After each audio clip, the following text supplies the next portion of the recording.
হরে কৃষ্ণ। কৃষ্ণময় শুভ সকাল।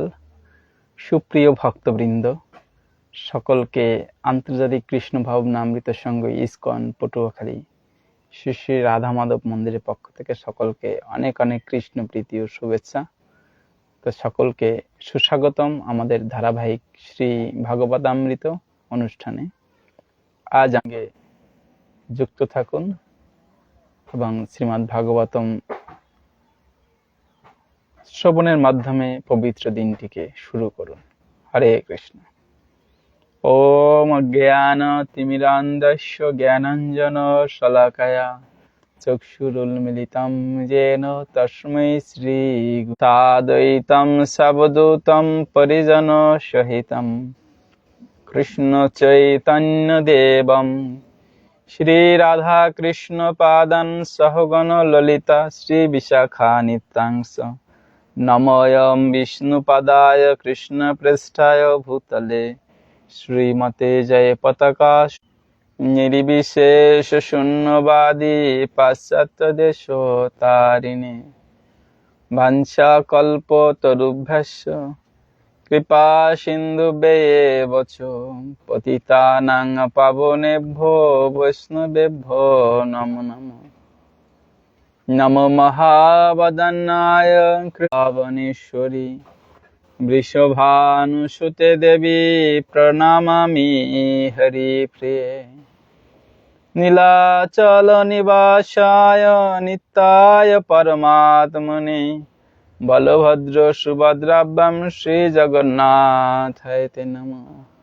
বৃন্দাবৈ তুলনা হরে হরে হরে রাম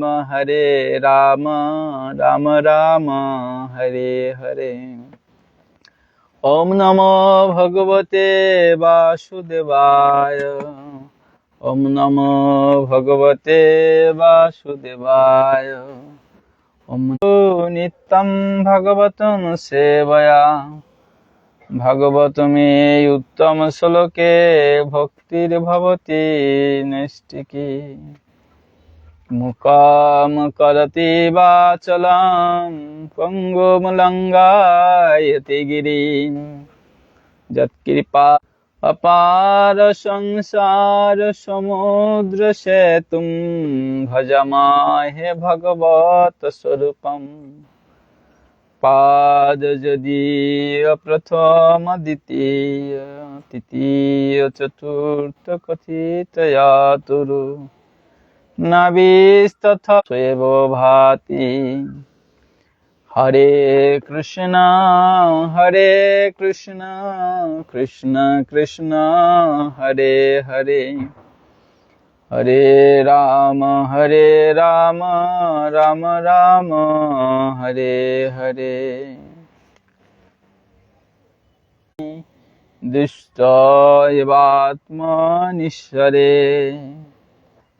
অনুবাদ: আত্মার আত্মা পরমাত্মা ভগবানকে দর্শন হলে হৃদয় গ্রন্থি ছিন্ন হয়, সর্বসংশয় দূর হয় এবং সমস্ত কর্মফল লয়ে ক্ষয় প্রাপ্ত হয়। নির্বিশেষ নিরাকার অদ্বয় ব্রহ্ম থেকে আত্মা অভিন্ন। তারা আত্মার স্বাতন্ত্র্যে বিশ্বাস করে না। কিন্তু যারা তত্ত্বদ্রষ্টা তারা বলেন যে আত্মা এবং পরমাত্মা দুইটি ভিন্ন সত্তা। বিদূরিত হয়ে যায়।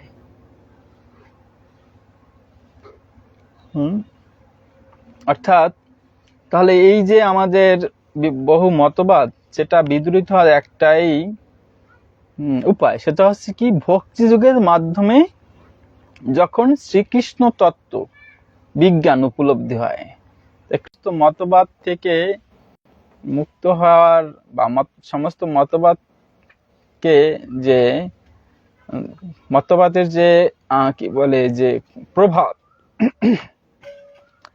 সেই প্রভাব থেকে আমরা মুক্ত হতে পারি কিভাবে না, ভক্তি যোগের মাধ্যমে।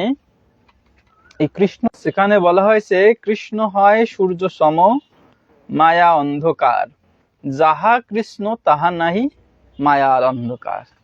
তাহলে ভক্তিযোগ অনুশীলন করার মাধ্যমে যখন আমাদের এই হৃদয় আকাশে কৃষ্ণ সূর্যের উদয় হয়, তখন এই সমস্ত মানসিক জল্পনা কল্পনা বা এই জড়বাদীদের যে তা প্রকাশিত হয়ে পড়ে। এটি হচ্ছে পরম সত্য। তো ভগবদ গীতায় কিন্তু ভগবান এই দশম অধ্যায়ের 11 শ্লোকে এই সম্বন্ধে বলেছেন, তার শুদ্ধ ভক্তদের প্রতি তিনি বিশেষ কৃপা প্রদর্শন করে তিনি তাদের হৃদয়ে বিশুদ্ধ জ্ঞানের প্রদান করেন। সেই বিশুদ্ধ জ্ঞানের প্রদীপটি হৃদয়ে জ্বালিয়ে দেন, আর তার ফলে এই ভক্তদের হৃদয়ের সমস্ত সংশয় রূপী যে অন্ধকার সেটা বিদূরিত হয়। তাই যেহেতু তিনি নিজেই তার ভক্তদের হৃদয়কে আলোকিত করেন, তাই তার সেবাপরায়ণ ভক্তের অজ্ঞান তত্ত্বকে জানবার জন্য জল্পনা কল্পনা করে তারা কোনোদিনই তাকে জানতে পারে না। যথার্থ জ্ঞানকে বলা হয় পরম্পরা, অর্থাৎ যে জ্ঞান শ্রদ্ধা সমন্বিত শরণাগতির মাধ্যমে গুরু শিষ্য পরম্পরায় অবরোহ পন্থায় লাভ হয়। গুরু শিষ্য পরম্পরায় অবরোহ পন্থায় লাভ হয়। পরমেশ্বর ভগবানের পরম ঈশ্বরত্ব অস্বীকার করে তাকে কখনো জানা যায় না।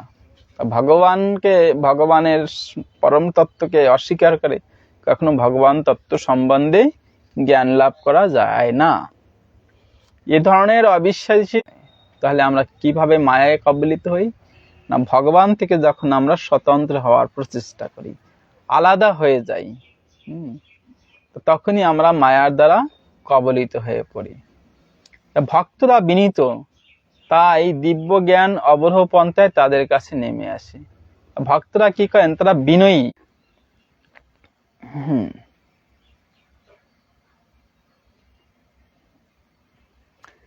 এই পন্থায় পরমেশ্বর ভগবান শ্রীকৃষ্ণ প্রথমে এই জ্ঞান দান করেন ব্রহ্মাকে। তাহলে এই যে অবরোহ পন্থায় বা পরম্পরার ধারাটা কোথা থেকে শুরু হলো না, পরমেশ্বর ভগবান শ্রীকৃষ্ণ থেকে। শ্রীকৃষ্ণ পরম্পরার ধারা এই জ্ঞান প্রবাহিত হয়। পরমাত্মা রূপে ভক্তের হৃদয়ে থেকে ভগবান তাকে এই জ্ঞান লাভ করতে সাহায্য করেন। আর আমাদের হৃদয়ে যে পরমাত্মা রূপে ভগবানের অংশ রয়েছে, সেই পরমাত্মা তিনি কি করেন না, আমাদেরকে এই জ্ঞান লাভ করতে সাহায্য প্রদান। পরমাত্মা সম্বন্ধে সে এই যে চেতনাত্মা এবং এই জড়জগৎ জড় বস্তু এ সম্বন্ধে তিনি সঠিক পার্থক্য নিরূপণ করতে সম্পূর্ণভাবে সমর্থ হন। কেননা যে গ্রন্থি দ্বারা চেতনাত্মা এবং জড় পদার্থ আবদ্ধ ছিল, ভগবান তা স্বয়ং ছেদন করে দিয়েছেন। ছিদ্রান্ত হয়ে জড় উপাদানের সমন্বয়ে গঠিত তার দেহকে তার স্বরূপ বলে মনে করে। যখন এই গ্রন্থি ছিন্ন হয় তখন সমস্ত সংশয় বিদূরিত হয়, আর যখন এই গ্রন্থি ছিন্ন হয়ে যায় তখন আমাদের হৃদয়ের সমস্ত সংশয় বা সন্দেহ সব বিদূরিত হয়ে যায়। জগতে জীব নিজেকে তার কর্মফলের ভোক্তা বলে মনে করে। আমাদের জগতের এটি একটি লক্ষণ।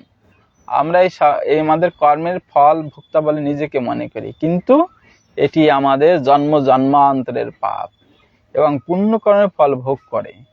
কিন্তু যে মুহূর্তে সে পরমেশ্বর ভগবানের সেবায় যুক্ত হয়, তৎক্ষণাৎ সে কিভাবে পরমেশ্বরের ভগবান সম্বন্ধে আমাদের সঠিক শুদ্ধ জ্ঞান লাভ করে আমরা কিভাবে হৃদয়ের সমস্ত সংশয় থেকে মুক্ত হতে পারি, সমস্ত অহংকার থেকে আমরা মুক্ত হতে পারি। এই শ্লোকটি খুবই গুরুত্বপূর্ণ শ্লোক। বিদ্যান্তে হৃদয় গ্রন্থি সিদ্ধান্তে সর্ব সংশয়া ক্ষিয়ান্তে শ্লোকে বলা হয়েছে। এটা যেন আমরা এই দিন সারাদিন এই শ্লোকের এই অনুবাদটি আমরা হৃদয় ধারণ করতে পারি। অর্থাৎ আমরা যেন আমাদের আত্মা পরমাত্মার সেবায় নিজেকে যুক্ত করে তার অপ্রাকৃত সেবা অনুশীলন করি। তার ফলে আমাদের হৃদয়ে অবস্থিত পরমাত্মা আমাদের ভিতর থেকে, আমাদের অমৃত থেকে এখন এখানেই বিদায় নিচ্ছি। সকলে ভালো থাকবেন।